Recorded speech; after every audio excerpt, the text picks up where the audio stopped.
topping up the gearbox oil on a Mk1 Ford Ka.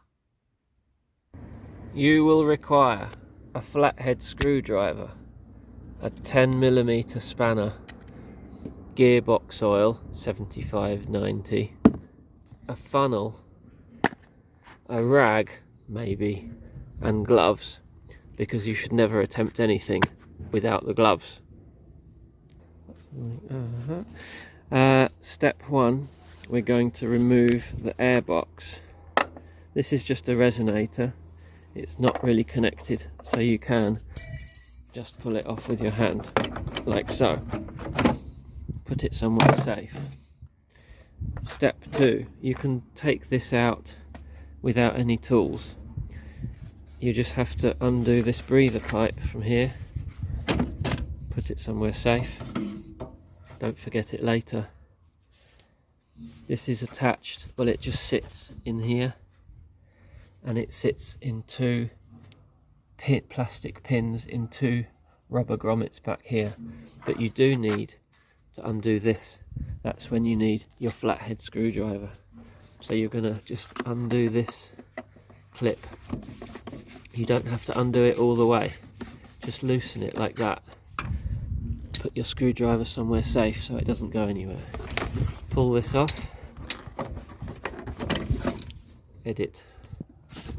Once you've detached that, this becomes loose, and you can lift this up towards you, up towards you, up towards you. Do it a few times, and then the whole airbox comes out. Put it somewhere safe so it doesn't go anywhere. Maybe, if you're really sensible, you can put it with the resonator so they sit together and you don't lose them. The next step we're going to do is we're going to have to remove the battery, because what we're trying to access is this under this label, this black thing here. This is the plug which goes into the inspection port on the top of the gearbox. We need to take this out. You can probably take it out without removing the battery, but you can't get your funnel in unless you've got a long pipe, and I don't have a long pipe, so I'm going to remove the battery. So you get your 10mm spanner, you undo the battery negative first. If you ever work on removing the battery, always take the negative off first. If you only need to disconnect your battery and you don't need to remove it, you can just disconnect the negative only, and that removes all power, all electricity from the car. But we need to actually take the battery out. So we remove those two.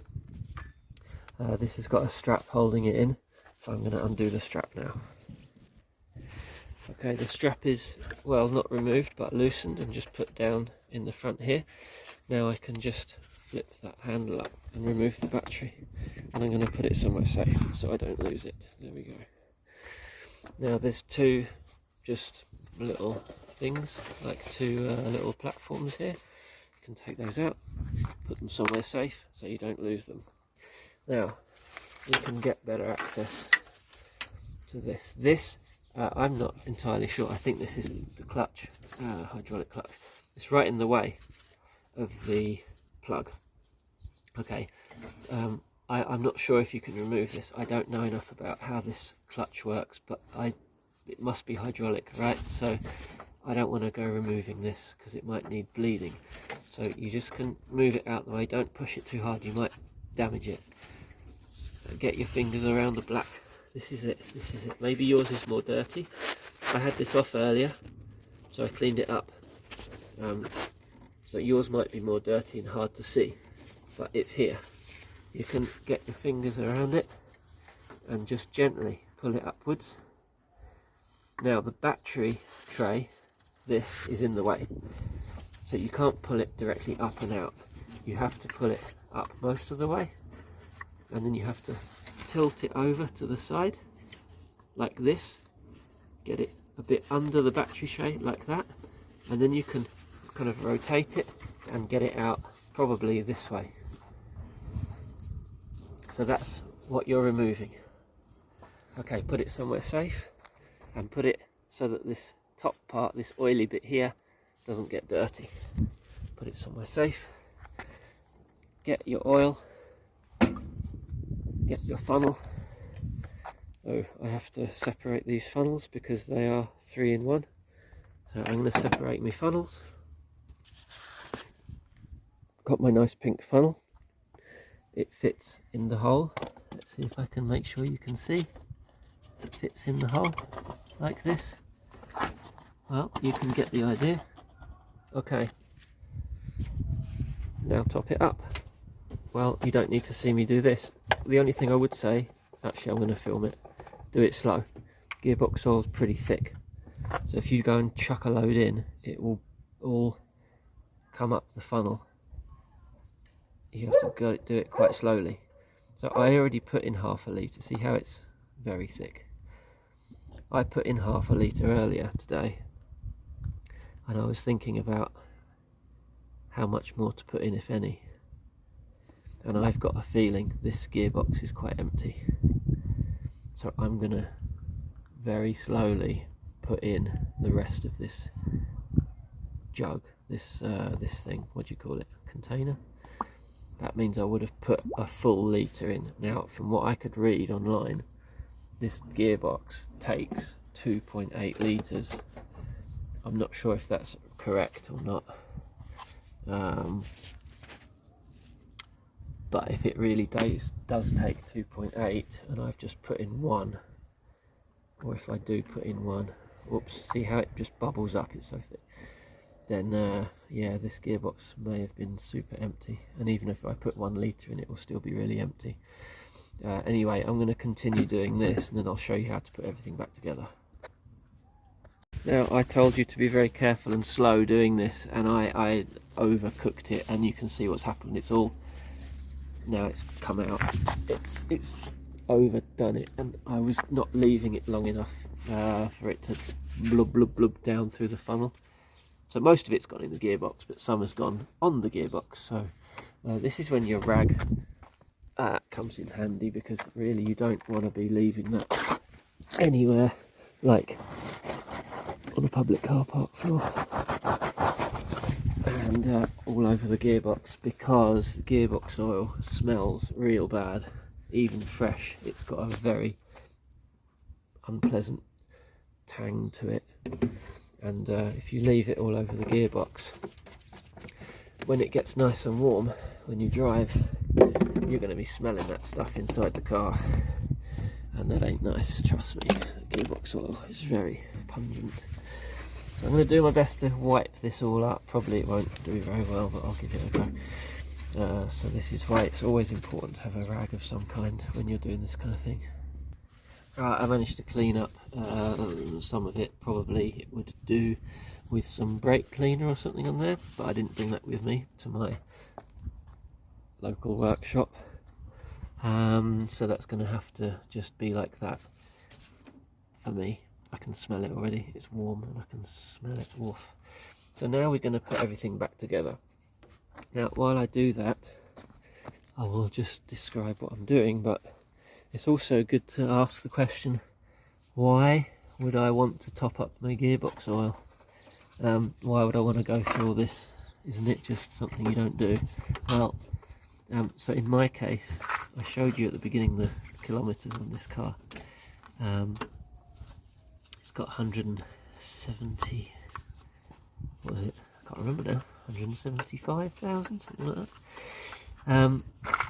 It seems to me quite overlooked that people don't tend to bother. This is quite tricky to get back in. People don't often tend to bother with gearbox oil checking, which you really should. Change it, check it and change it, because how does this go in? How did I get it out? Didn't come in that way, did it? No, it went the other way. You've got a lot of gears in there all whirring around and whatnot, and I mean, it shouldn't run empty, but of course over so many years, this car is a 2008, so it's what, 17 years old or so. If there's a leak, you know, it's going to come out, isn't it? I think it goes this way around actually. That arrow, I think, should point towards the engine, and these two pins should be on the left side of the car. I'm always careful of saying driver and passenger side. This is left-hand drive, so this is the driver's side. But anyway, this side, the left of the car, the pins to the left, and I think now it should go in. This is the way I got it out, I think. Yeah. So yeah, how did I think to do this job on this car? Let's see this bit of dirt, watch out for this stuff. I'm going to try and keep things relatively clean. Okay. It sounded a bit noisy on the gearbox, a bit whiny and a bit, not exactly rattly, but something like that, especially at lower RPM. So I thought I would give it a go to put some more in.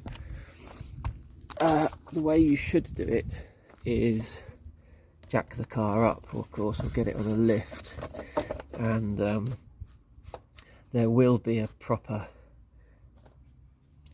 hole with a threaded screw bolt in it, battery to fill up the oil.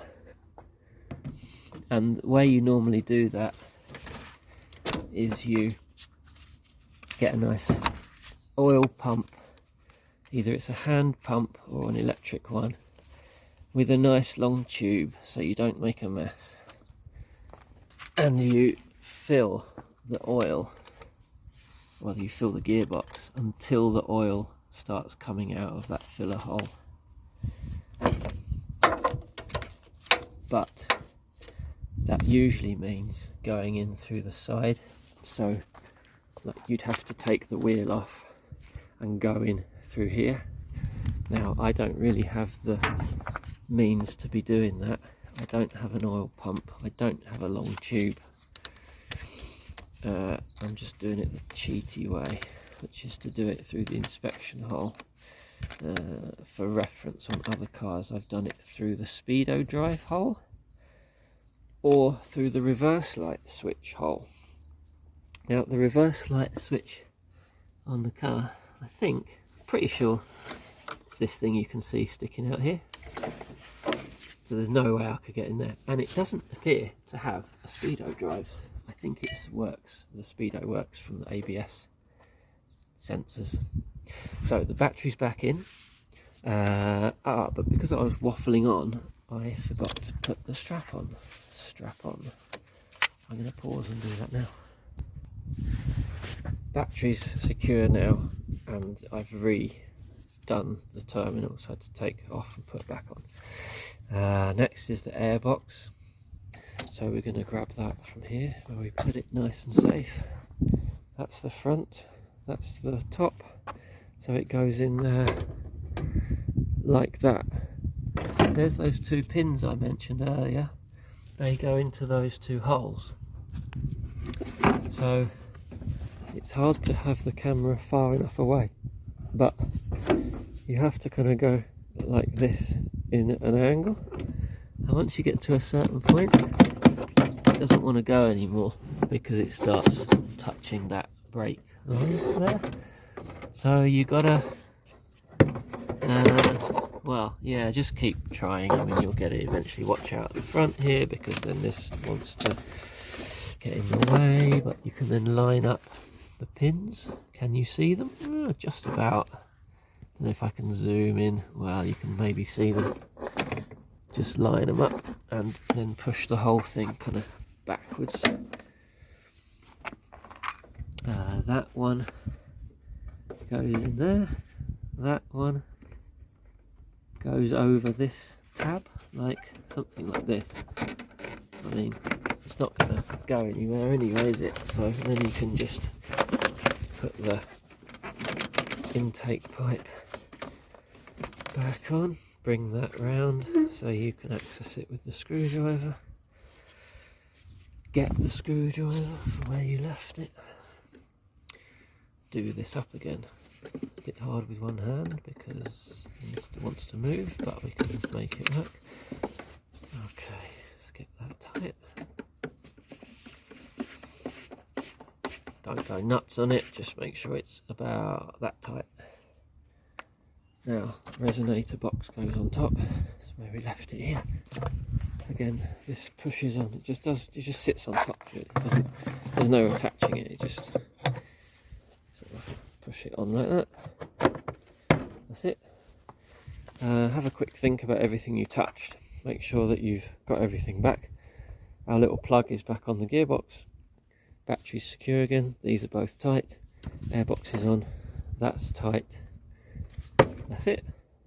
You've now topped up your gearbox oil. I don't know if there's anything I need to say more about this. If you'd think of anything more, write it down below. And if there's nothing more, then all that remains to be said is enjoy your nice smooth gear shift and have a look at my lovely car and the lovely scenery. I hope this was helpful to someone somewhere. Bye bye. Remember what I said about checking everything you touched? Can you spot the deliberate mistake?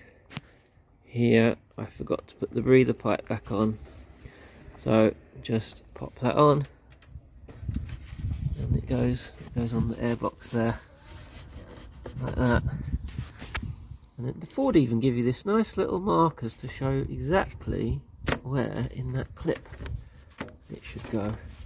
And you've also got the bonnet release cable, which should clip into this little holder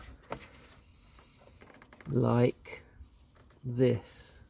One-handed, holding the camera, really tricky, like that, that's it. Now we can close the bonnet and say bye bye.